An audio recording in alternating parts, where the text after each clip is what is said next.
कहानी है world war 2 के जमाने की। बेंजामिन नाम का एक आदमी जापानी सोल्जर से बचकर भागते हुए जंगल के करीब एक घर में आता है। वो यहाँ रहने वाले आदमी से मदद मांग रहा था, जो कि उसके पीछे जापानी सोल्जर्स को भी देख चुका था। बेंजामिन की जान बचाने के लिए वो अच्छा आदमी उसे अपने घर में छुपा लेता है। और जब सोल्जर यहाँ आकर उस फैमिली से किसी आदमी के उनके घर में छुपने का पूछते हैं, तो ये लोग सच नहीं बताते और कहते हैं कि यहाँ कोई आदमी नहीं आया। लेकिन सोल्जर्स को तो उन पर शक था। वो घर की तलाशी लेने का फैसला करते हैं, पर घर पे उन्हें कोई नहीं मिलता। सोल्जर्स यहाँ से चले जाते हैं, जिसके बाद बेंजामिन एक सोफे के नीचे से बाहर निकलता है और इस फैमिली को बताता है कि असल में वो एक साइंटिस्ट है। वो जापानी सोल्जर्स के लिए काम किया करता था और एक दिन उसको जापान के सबसे खतरनाक हथियारों के बारे में पता चला, जिसे वो जंग में इस्तेमाल करने वाले थे। जापानी आर्मी का ये काला रूप वो पूरी दुनिया के सामने लाना चाहता था और इसीलिए जापानी सोल्जर्स उसके पीछे पड़े थे। इस सब के दौरान हम बेंजामिन के हाथों में एक किताब देख रहे हैं, जिसके बारे में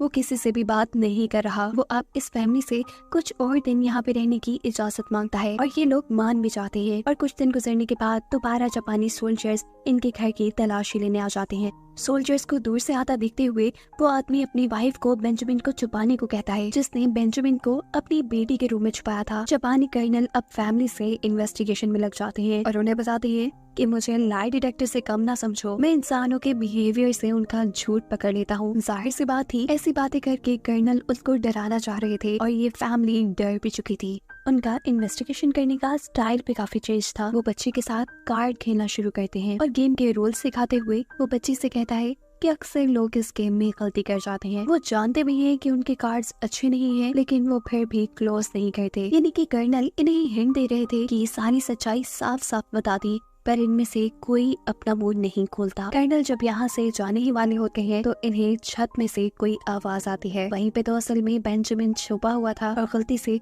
उसके पाँव के साथ एक शोपीस टकरा गया था, जिसे वो नीचे गिरने नहीं देता। पर फिर भी कर्नल को उसके यहाँ होने का पता चल जाता है और कर्नल एक गोली मारते हुए उसे यही खत्म कर देता है। उसके मरने से इस फैमिली का झूठ भी पकड़ा गया था और कर्नल गुस्से में इस फैमिली को भी मारने का सोचते हुए दोनों हस्बैंड वाइफ को शूट करके खत्म कर देता है। और इससे पहले कि वो उनकी बेटी को भी मार देता, वो वहाँ से भाग जाती है। लेकिन फिर भी कर्नल ने दूर से ही उसे शूट कर दिया था। गोली लगने की वजह से वो जख्मी हो चुकी थी, पर फिर भी वो हार नहीं मानती पर अपनी जान बचाने के लिए एक टॉय शॉप पे पहुँचती है, जहाँ वो बूढ़ा टॉय मेकर इस लड़की की मदद करने को मान गया। हम देखते हैं कि इस लड़की के हाथ में बेंजामिन की बुक है, जिसे बेंजामिन ने सोल्जर्स के आने से पहले ही इस बच्ची को दी और बोला था कि ये कभी जापानी सोल्जर्स के हाथ नहीं लगनी चाहिए। यही बात वो इस बूढ़े टॉय मेकर से कहती है, जिसके बाद वो अब मर चुकी थी। वो बूढ़ा टॉय मेकर इस लड़की के मरने से उदास हो जाता है। तभी उसे बाहर सोल्जर्स की हुई अनाउंसमेंट सुनाई देती है, जो कह रहे थे कि अगर किसी ने भागी हुई लड़की की मदद की तो उसके ऊपर रहम नहीं किया जाएगा। ये सुन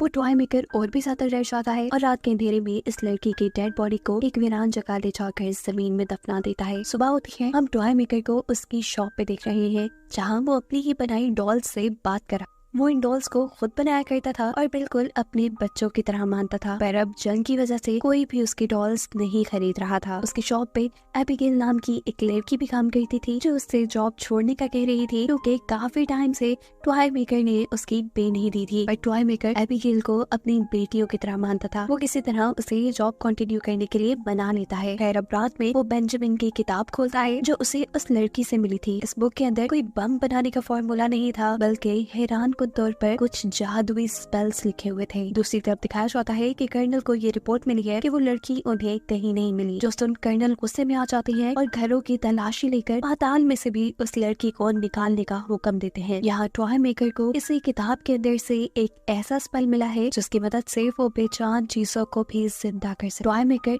इस स्पेल का इस्तेमाल रॉबर्ट नाम की एक डॉल पे करता है उसे जिंदा करने के लिए, और सरप्राइजिंगली रॉबर्ट नामी ये डॉल जिंदा भी हो जाती है, जिसे देखकर ये टॉय मेकर बहुत खुश होता है। सुबह होने पर वो ये सारी बातें अपनी शॉप पे काम करने वाली लड़की एबिगेल को बताता है, जो उसकी ये डॉल को जिंदा करने वाली कहानी सुनकर समझती है कि शायद टॉय मेकर ने रात में कोई ख्वाब देखा है। वो उसे इग्नोर कर देती है, जबकि यहाँ कर्नल को दोबारा बताया जाता है कि उस लड़की और किताब का कुछ पता नहीं चला। वो फैसला करता है कि वो नए तरीके से इन्वेस्टिगेशन करेगा और पूरे गाँव में ये ऐलान करने को कहता है कि जो भी उस लड़की के बारे में बताएगा उसे $20,000 दिए जाएंगे, जो उस वक्त पर बहुत बड़ी रकम थी।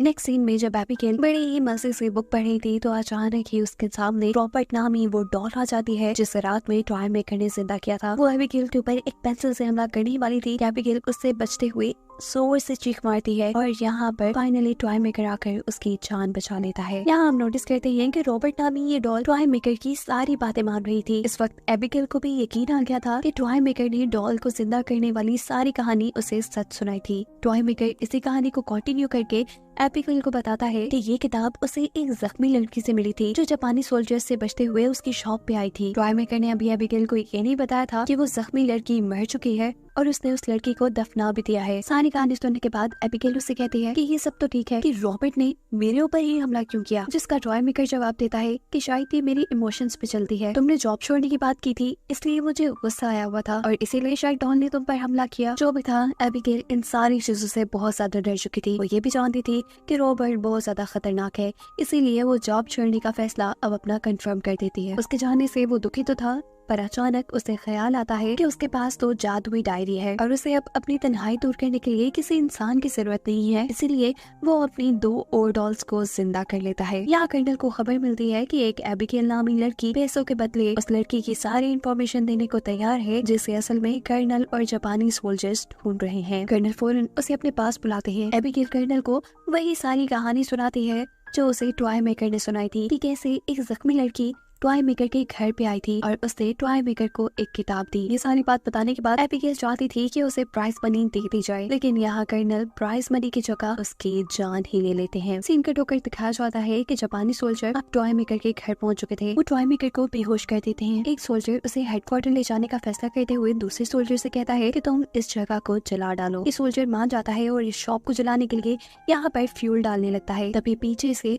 रॉबर्ट उसके सर पे डंडा मार देती है। उसे बेहोश करने के बाद वो अब बाकी 2 डॉल्स के साथ मिलकर टॉय मेकर को बचाने के लिए हेडक्वार्टर जाने का फैसला करती है। दिखाया जाता है कि टॉय मेकर के पास कर्नल आए हैं जो उससे टॉर्चर करके लड़की के बारे में पूछ रहे थे। काफी देर तक टॉय मेकर खामोश रहता है और फिर जब कर्नल एक हथौड़ी से उसका पाँव तोड़ने की बात कहते हैं तो टॉय मेकर बोल पड़ता है और बताता है कि एक दिन एक जख्मी लड़की मेरी शॉप पे आई थी। उसके पास एक किताब थी जो किताब वो मुझे देकर मर गई। कर्नल टॉय मेकर से और भी सवाल करने लगते हैं और फिर बातों ही बातों में उसे बताते हैं कि उस बुक के अंदर कोई बम बनाने का फॉर्मूला नहीं है, बल्कि वो किताब तो एक यूसुफ नाम के आदमी ने लिखी थी। हजारों जादू के तरीके पढ़ने के बाद उसमें बहुत से जादुई स्पेल्स हैं जिनकी मदद से जिंदगी भर जिंदा भी रहा जा सकता है और मरे हुए लोगों को जिंदा भी किया जा सकता है। ये बात तो टॉय मेकर पहले से ही जानता था। उसे डर था कि कर्नल उसे मार न दे, इसीलिए वो कर्नल को ये बात नहीं पता था कि वो स्पेल्स का इस्तेमाल पहले ही कर चुका है और उसने 3 डॉल्स को भी जिंदा किया है। यहाँ दिखाया जाता है कि टॉय मेकर की तीनों जिंदा की हुई डॉल्स